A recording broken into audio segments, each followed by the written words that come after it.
ಇವತ್ತಿನ ವಿಡಿಯೋದಲ್ಲಿ ನಾವು ಫಾರೆಕ್ಸ್ ಟ್ರೇಡಿಂಗ್ ಅಂದ್ರೆ ಏನು ಅಂತ ತಿಳ್ಕೊಳ್ಳೋಣ. ಮತ್ತು ಫಾರೆಕ್ಸ್ ಟ್ರೇಡಿಂಗ್ ಅಲ್ಲಿ ಯಾವ ಕರೆನ್ಸಿ ಬೆಸ್ಟ್, ಮತ್ತೆ ಯಾವ ತರ ನಾವು ಬಿಗಿನರ್ ಟ್ರೇಡರ್ ಆಗಿದ್ರೆ ಯಾವ ತರ ಟ್ರೇಡ್ ಮಾಡ್ಬೋದು, ಮತ್ತೆ ಇಲ್ಲಿ ವಾರದಾಗ ಮಾರ್ಕೆಟ್ ಎಷ್ಟು ಸರಿ ಓಪನ್ ಇರುತ್ತೆ, ಮತ್ತೆ ಯಾವ ತರ ನಾವು ಟ್ರೇಡಿಂಗ್ ಅಲ್ಲಿ ಸಕ್ಸಸ್ಫುಲ್ ಆಗ್ಬೋದು ಅಂತ, ಮತ್ತೆ ಇಲ್ಲಿ 24 ಅವರ್ಸ್ ಓಪನ್ ಇರುತ್ತೆ, ಅದ್ರ ಬಗ್ಗೆ ಕೂಡ ಫುಲ್ ಇನ್ಫಾರ್ಮೇಶನ್ ಹೇಳ್ತೀನಿ. ಓಕೆ, ಈ ಚಾನಲ್ ನಾನು ಸಬ್ಸ್ಕ್ರೈಬ್ ಮಾಡ್ಕೊಳ್ಳಿ, ಮತ್ತೆ ಈ ಡಿಸ್ಕ್ರಿಪ್ಷನ್ ಅಲ್ಲಿ ನಾನು ನನ್ನ ಇನ್ಸ್ಟಾಗ್ರಾಮ್ ಐಡಿ ಕೊಟ್ಟಿರ್ತೀನಿ, ಅಲ್ಲಿ ಕೂಡ ನಾನು ಫಾಲೋ ಮಾಡೋದು ಮರಿಬೇಡಿ. ಓಕೆ, ಫಸ್ಟ್ನೇದು ನಾವು ಫಾರೆಕ್ಸ್ ಟ್ರೇಡಿಂಗ್ ಅಂದ್ರೆ ಏನು ಅಂತ ತಿಳ್ಕೊಳ್ಳೋಣ. ಫಾರೆಕ್ಸ್ ಟ್ರೇಡಿಂಗ್ ಅಂತ ಅಂದ್ರೆ ಫಾರಿನ್ ಎಕ್ಸ್ಚೇಂಜ್ ಅಂತ. ಫಾರಿನ್ ಎಕ್ಸ್ಚೇಂಜ್ ಅಂದ್ರೆ ಒಂದ್ ದೇಶದ ಕರೆನ್ಸಿನ ಇನ್ನೊಂದ್ ದೇಶದ ಕರೆನ್ಸಿ ಜೊತೆಗೆ ಕಂಬೈನ್ ಮಾಡಿ ಎಕ್ಸ್ಚೇಂಜ್ ಮಾಡೋಕೆ ಅಲ್ಲಿ ಫಾರೆಕ್ಸ್ ಟ್ರೇಡಿಂಗ್ ಅಂತ ಹೇಳ್ತೀವಿ. ವಿಲೇಜ್ ಟು ಲರ್ನಿಂಗ್ ಸೀರೀಸ್ ನ ಡೇ 3ಗೆ ಎಲ್ರಿಗೂ ಸುಸ್ವಾಗತ. ಮತ್ತೆ ನನ್ನ ಯೂಟ್ಯೂಬ್ ಚಾನಲ್ ಸಬ್ಸ್ಕ್ರೈಬ್ ಮಾಡ್ಕೊಳ್ಳಿ, ಮತ್ತೆ ಟ್ರೇಡಿಂಗ್ ರಿಲೇಟೆಡ್ ವಿಡಿಯೋಸ್ಗಳು ಎಲ್ಲ ಇದೇ ಪೇಜಲ್ಲಿ ಅಪ್ಲೋಡ್ ಆಗ್ತಾ ಇರುತ್ತೆ. ನೀವು ಕೂಡ ಲರ್ನಿಂಗ್ ಮಾಡ್ಕೊಂಡು ಸಕ್ಸಸ್ಫುಲ್ ಟ್ರೇಡರ್ ಆಗ್ಬೋದು.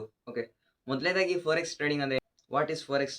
ಇದನ್ನ ನಾನು ಸಿಂಪಲ್ ಆಗಿ ಹೇಳ್ಬೇಕು ಅಂತಂದ್ರೆ, ಒಂದ್ ದೇಶದ ಕರೆನ್ಸಿನ ಇನ್ನೊಂದ್ ದೇಶದ ಕರೆನ್ಸಿ ಜೊತೆಗೆ ಎಕ್ಸ್ಚೇಂಜ್ ಮಾಡಿದಾಗ ಇದು ಫಾರೆಕ್ಸ್ ಟ್ರೇಡಿಂಗ್ ಆಗುತ್ತೆ. ಓಕೆ, ಫಾರ್ ಎಕ್ಸಾಂಪಲ್ ಕೊಡೋಣ ಅಂತ ಅಂದ್ರೆ ಯೂರೋ ಯು ಎಸ್ ಟಿ ಅನ್ಕೊಳ್ಳಿ, U S T J P Y ಅಂತ ಅನ್ಕೊಳ್ಳಿ, G B P U S T ಆದ್ರೂ ಅನ್ಕೊಳ್ಳಿ. ಇವೆಲ್ಲ ಯಾವ ತರ ಅಂತಂದ್ರೆ ಒಂದ್ ದೇಶದ ಕರೆನ್ಸಿ ಜೊತೆಗೆ ಇನ್ನೊಂದು ಕರೆನ್ಸಿ ಎಕ್ಸ್ಚೇಂಜ್ ಆಗುತ್ತೆ. ಇವುಗಳನ್ನ ನಾವು ಕರೆನ್ಸಿ ಪೇರ್ ಅಂತ ಹೇಳ್ತೀವಿ. ಇವಾಗ ಫಾರೆಕ್ಸ್ ಟ್ರೇಡಿಂಗ್ ಯಾವ ತರ ವರ್ಕ್ ಆಗುತ್ತೆ ಅಂತ ಹೇಳ್ತೀನಿ ನೋಡಿ. ಓಕೆ, ನಾವಿವಾಗ ಫಾರೆಕ್ಸ್ ಟ್ರೇಡಿಂಗ್ ಯಾವ ತರ ವರ್ಕ್ ಆಗುತ್ತೆ ಅಂತ ತಿಳ್ಕೊಳ್ಳೋಣ. ಓಕೆ, ಒಂದ್ ದೇಶದ ಕರೆನ್ಸಿ ಸ್ಟ್ರಾಂಗ್ ಇದ್ರೆ ಪ್ರೈಸ್ ಇನ್ಕ್ರೀಸ್ ಆಗುತ್ತೆ, ಅದರಿಂದ ಮಾರ್ಕೆಟ್ ಮೇಲಾಗುತ್ತೆ. ಅದೇ ಕರೆನ್ಸಿ ಏನಾದ್ರೂ ವೀಕ್ ಇದ್ರೆ ಮಾರ್ಕೆಟ್ ಕೆಳಗೆ ಬೀಳುತ್ತೆ.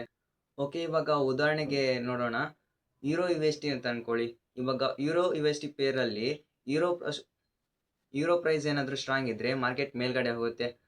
ಅದೇ ಏನಾದ್ರೂ ಡಾಲರ್ ಪ್ರೈಸ್ ಏನಾದ್ರೂ ಜಾಸ್ತಿ ಆಗ್ತಾ ಇದ್ರೆ ಯೂರೋ ಯು ಎಸ್ ಟಿ ಪೇರು ಕೆಳಗೆ ಬರುತ್ತೆ. ಓಕೆ, ಇವಾಗ ಫಾರೆಕ್ಸ್ ಮಾರ್ಕೆಟ್ ಯಾವ ತರ ಮೂಮೆಂಟಮ್ ಆಗುತ್ತೆ ಅಂತ ತಿಳ್ಕೊಳ್ಳೋಣ. ಇವಾಗ ಫಾರೆಕ್ಸ್ ಟ್ರೇಡಿಂಗ್ ಅಲ್ಲಿ ಮೇಜರ್ ನ್ಯೂಸ್ಗಳು ಬರುತ್ತೆ. ಫಸ್ಟ್ ಒನ್ ಎಕನಾಮಿಕಲ್ ನ್ಯೂಸ್, ಮತ್ತೆ ಅನ್ಎಂಪ್ಲಾಯ್ಮೆಂಟ್ ಡಾಟಾ, ಪೊಲಿಟಿಕಲ್ ಈವೆಂಟ್ಸ್. ಈ ನ್ಯೂಸ್ಗಳು ಇಂದ ಇವಾಗ ಮಾರ್ಕೆಟ್ ಅಪ್ ಮತ್ತೆ ಡೌನ್ ಆಗ್ತಾನೆ ಇರುತ್ತೆ. ಅಂದ್ರೆ ಹೆವಿ ಮೂಮೆಂಟಮ್ ಆಗೋದು ಈ ಇವೆಂಟ್ಸ್ಗಳಿಂದ. ಅದರಿಂದ ಈ ಇವೆಂಟ್ಸ್ಗಳ ಬಗ್ಗೆ ನಾನು ಮುಂದಿನ ವಿಡಿಯೋದಲ್ಲಿ ಡೀಪ್ ಆಗಿ ಹೇಳ್ತಾ ಬರ್ತೀನಿ. ಇವಾಗ ನಾವು ಫಾರೆಕ್ಸ್ ಮಾರ್ಕೆಟ್ನ ಟೈಮಿಂಗ್ಸ್ ಬಗ್ಗೆ ತಿಳ್ಕೊಳ್ಳೋಣ. ಈ ಫಾರೆಕ್ಸ್ ಟ್ರೇಡಿಂಗ್ ಅಲ್ಲಿ ನಾವು ವಾರದಲ್ಲಿ 5 ದಿನ 24 ತಾಸು ಓಪನ್ ಇರುತ್ತೆ. ಇವಾಗ ನೋಡಿ, ಇದರಲ್ಲಿ ಮೇಜರ್ ಆಗಿ 4 ಸೆಷನ್ಸ್ ಅಂತ ಬರುತ್ತೆ. First one Sydney session, second one Asian session, okay, third one London session, fourth one New York session ಅಂತ. ಮೇಜರ್ ಆಗಿ ಇಲ್ಲಿ ಈ 2 ಸೆಷನ್ಸ್ ಅಲ್ಲಿ ಮೇಜರ್ ಆಗಿ ಲಂಡನ್ ಸೆಷನ್ ಮತ್ತೆ ನ್ಯೂಯಾರ್ಕ್ ಸೆಷನ್ ಅಲ್ಲಿ ಮಾರ್ಕೆಟ್ ತುಂಬಾ ಅಂದ್ರೆ ತುಂಬಾ ಫಾಲ್ ಆಗ್ತಾ ಇರುತ್ತೆ, ಮತ್ತೆ ತುಂಬಾ ಮೊಮೆಂಟಮ್ ಆಗ್ತಾ ಇರುತ್ತೆ.